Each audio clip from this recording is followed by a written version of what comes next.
Ukraine's power crisis, no missiles for defense, and no money in the bank. Since March, Ukraine has lost half of its remaining power generation capacity due to ongoing Russian strikes, leaving the country with severe energy deficits. The CEO of Ukrenergo, Volodymyr Kudrynsky, revealed the grim reality during a recent panel discussion where the dire situation was underscored by frequent blackouts. With winter approaching, no immediate solution to sight, Ukraine faced the daunting challenge to restore power amidst war, inadequate funding, and the desperate need for air defense. The future of Ukraine's energy and grid hangs in the balance, raising urgent questions about survival and resilience. 9 gigawatts is a huge number, Kudrynsky stated during a discussion panel held by Ukraine Business News. And if calculations were correct, Ukraine had only about 18 gigawatts remaining in the system before the repeated strikes during the year. And everyone who attended the event felt the energy shortfall since it was repeatedly stopped during the rolling blackouts.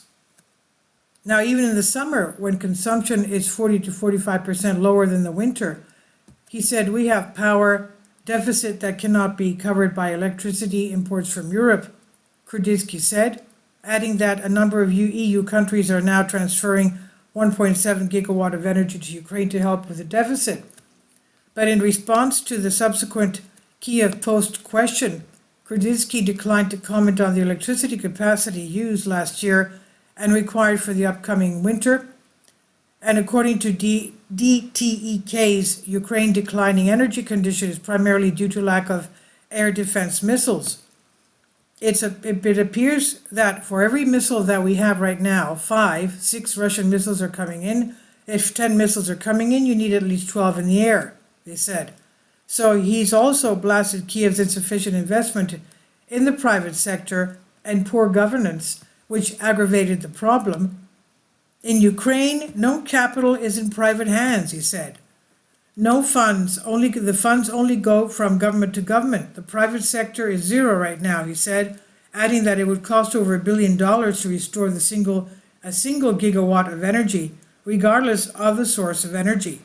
The state sector could not deliver results quickly in time, except for a few exceptions. We have some, but in general, it's just total managerial inability to do something in time, Sakharov added. And just because the money that was given to some state-owned companies will not be spent, why? Because there is no organization ability to spend them. No experience, no knowledge, and no desire. No desire, he said. And then there's the question of the war insurance or the lack thereof, which has stopped private enterprises like DTEK from implementing some projects. It's impossible to build something if you don't have war insurance right now, or if you have, as everybody says, the coverage available is $1 million, but you need $1 billion. This is the third year we're talking about this, he said. There are several options for dealing with the deficit, including decentralizing power generation, restoration of wreckage infrastructure, and importing more from Europe, each with its own set of challenges. We have to recover as much generation capacity as possible before winter, he said. We have to ask for extra air defense to protect what we recover. But also we have to roll out new generation facilities to make sure that if Russians undertake these attacks, they cannot concentrate on 10 or 15 big power plants. And this is what we talk about. This is where we get to the decentralization of the generation. And we have to do it do it not after the victory, not after the war, but right now, he said. He claimed Ukraine would require at least a few gigawatts to replace the ones that it's lost, but the country would not be able to recover it in the next 2 or 3 years. In terms of decentralization, Kudrynsky believes a shift in government attitude is required.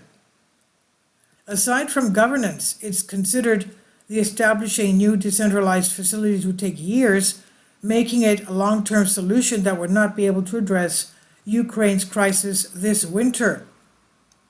In terms of electricity imports, Kudrynsky states that the best-case scenario is to increase them to 2.2 gigawatts, but this comes with technical and physical constraints. First of all, technically, there are limitations. There are physical limitations to push through the power from Europe to Ukraine. And if you need extra gigawatts of imports, you need to build transmission lines, and that takes years, if not decades, he said. And at the end of the discussion, all three panelists agreed it would be difficult to predict the number of hours of energy available each day this winter. I'm not a voodoo magician. The range of possibility is quite high. It will almost fully depend on the attacks, Krutinsky said. And this is on Great Game India. Please leave your comments. Thank you for your support. Please support my Patreon account. The daily posts are 5 videos daily, and they are totally different from what I have on my YouTube channel. Thank you so much for your support and that you find all my content so interesting. You'll find the Patreon account details in the description box below.